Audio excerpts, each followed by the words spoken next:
everyone! Hello. It's nice seeing you again.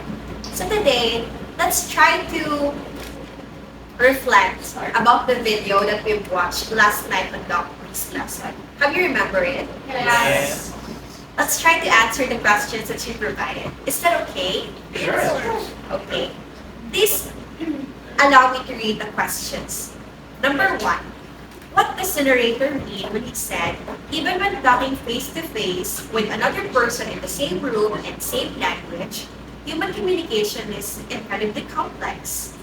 Well, I think I can answer. Okay, MJ. One of the main reasons for this is that we have what we call the communication barrier. One example is in a classroom when the teacher is asking one student and some of the students are very noisy. The teacher won't be able to hear that one student because of the noise. And that is why the communication is a complex and difficult thing. That's great, MJ.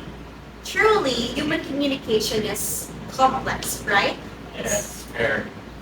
Number two, thank you, MJ, for sharing your answer. Number two, what is transactional model of communication and what happens during this communication?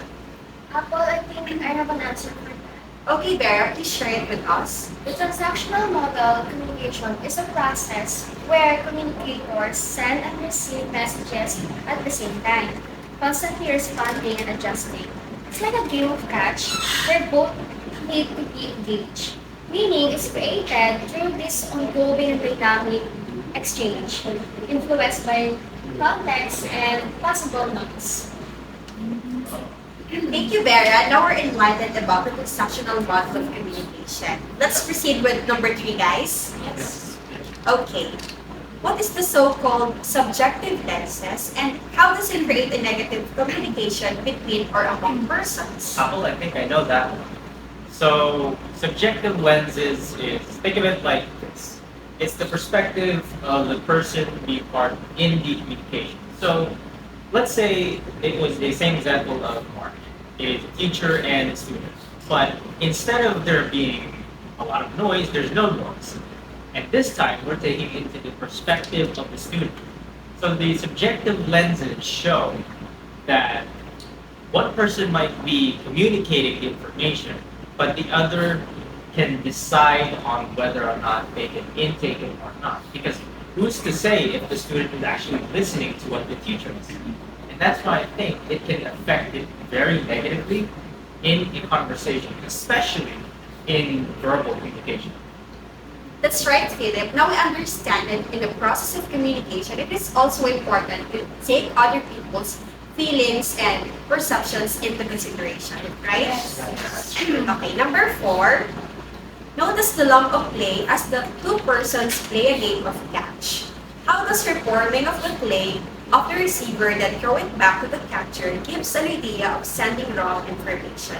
So I am quite interested with the concept of lump of play. So let me share my answer to this. Is that okay? Yes, sure.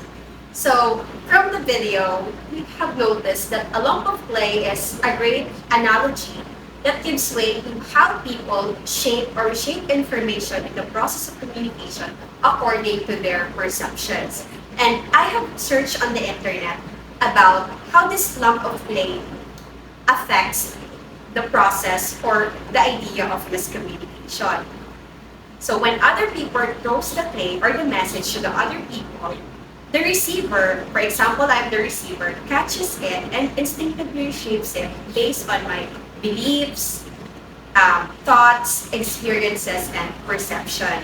This act of reforming the clay shows how messages can be interpreted differently by each person.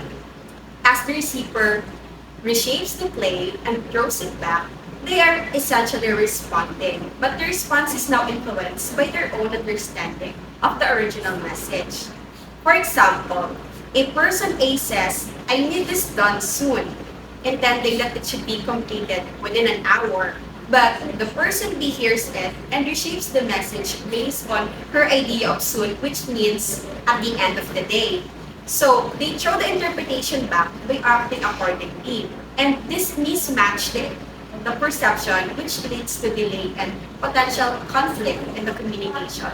Therefore, it is important that we shape the clay together as people who are involved in the communication by clarifying and asking questions and checking our understanding. So that's my thoughts on this question. Do you agree with me, guys? Yes. Okay. Is it safe to say that we can now go to number 5? I Yes. think so. Yeah. Okay, for the last question, from your interpretation, how can you become effective in communicating with a person or with your group? I think I know the answer, Paul. So, effective communication is essential in our lives as it enables us to understand each other and build relationships. From my perspective, effective communication with an individual or a group requires being a good listener and speaker. To achieve this, we must practice active listening to receive the intended message and also provide feedback to ensure understanding. Moreover, it's crucial to be aware of potential barriers that may hinder the communication process, such as distractions, language barriers, or emotional biases. To overcome these obstacles, it's essential to think before speaking and consider the impact of our words on others. That's all. You know, guys, I had a great time sharing my views with you, and I am happy that you shared yours in our group. We learned a lot about what causes a lot of misinformation, and we learned that sometimes communication is not so simple, even when face to face with other people. Bye, guys. I had a great time talking with you. Kaya, Bye. Good luck on your day. Yeah.